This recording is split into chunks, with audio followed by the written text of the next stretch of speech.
श्रद्धे सेठ जी के चरणों में प्रणाम, श्रद्धे भाई जी के चरणों में प्रणाम, श्रद्धे स्वामी जी महाराज के चरणों में प्रणाम, श्रद्धे शरणानंद जी महाराज के चरणों में प्रणाम, श्रद्धे राधा बाबा के चरणों में प्रणाम, अनंत कोटि सब संत महात्माओं के चरणों में अनंत कोटि प्रणाम। आप सबको प्रणाम। नारायण नारायण नारायण नारायण।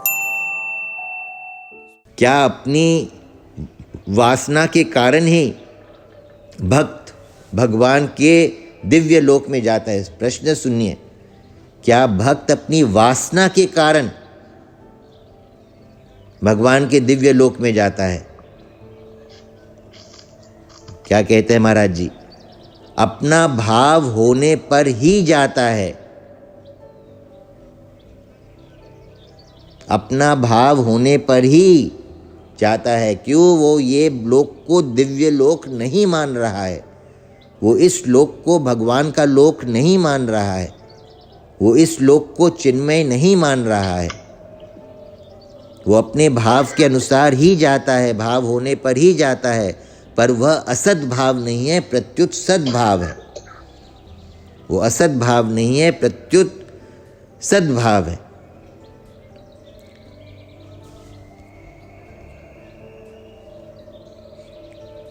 भगवान के धाम से कारक पुरुष के सिवाय क्या अन्य संत महापुरुष भी आते हैं? हाँ, कारक पुरुष तो भगवान के अवतार की तरह है, अवतार की तरह ही होता है। उसके शरीर में रोग नहीं होता। बहुत मार्मिक बात, बहुत अच्छा खुलासा कर रहे हैं स्वामी जी यहाँ पे। कारक पुरुष भगवान के अवतार के तरह ही होता है, उसके शरीर में रोग नहीं होता। उसके सिवाय अन्य महापुरुष भी भगवान की लीला में सहयोग देने आ सकते हैं। उनके शरीर में रोग भी हो सकता है। कई स्तर है।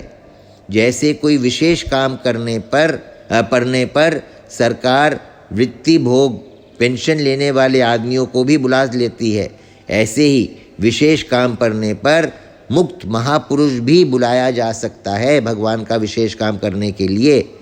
भगवान स्वयं भी अवतार लेते हैं, कारक पुरुषों को भी भेजते हैं और संत महात्माओं के द्वारा भी काम करवाते हैं। भगवान स्वयं भी अवतार लेते हैं, कारक पुरुषों को भी भेजते हैं और संत महापुरुषों के द्वारा भी काम करवाते हैं। तो आज भगवान के अवतार लेने में खास कारण, मुख्य कारण क्या है? भक्तों के भाव।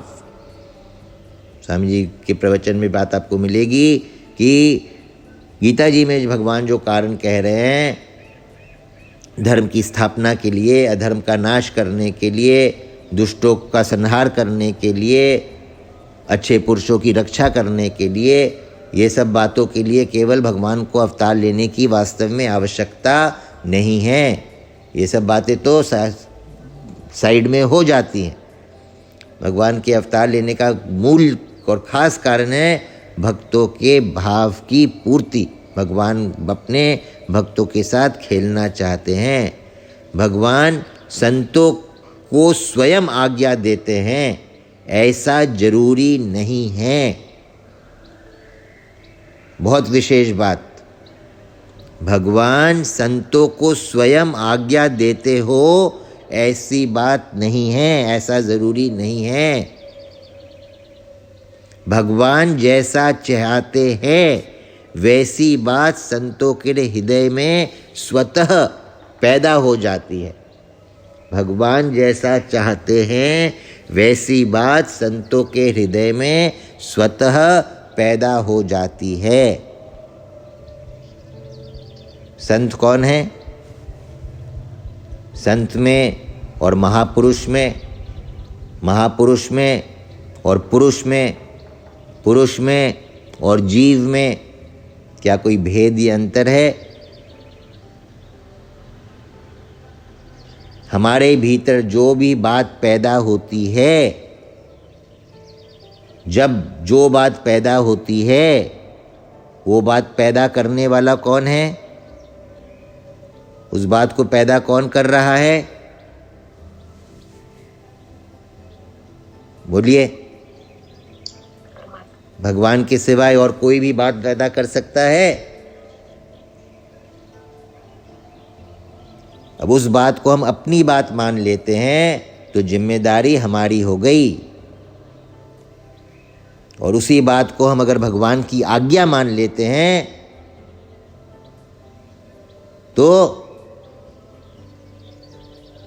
करिष्ये वचनं तव हो गया कि नहीं, भगवान की आज्ञा हो गई कि नहीं।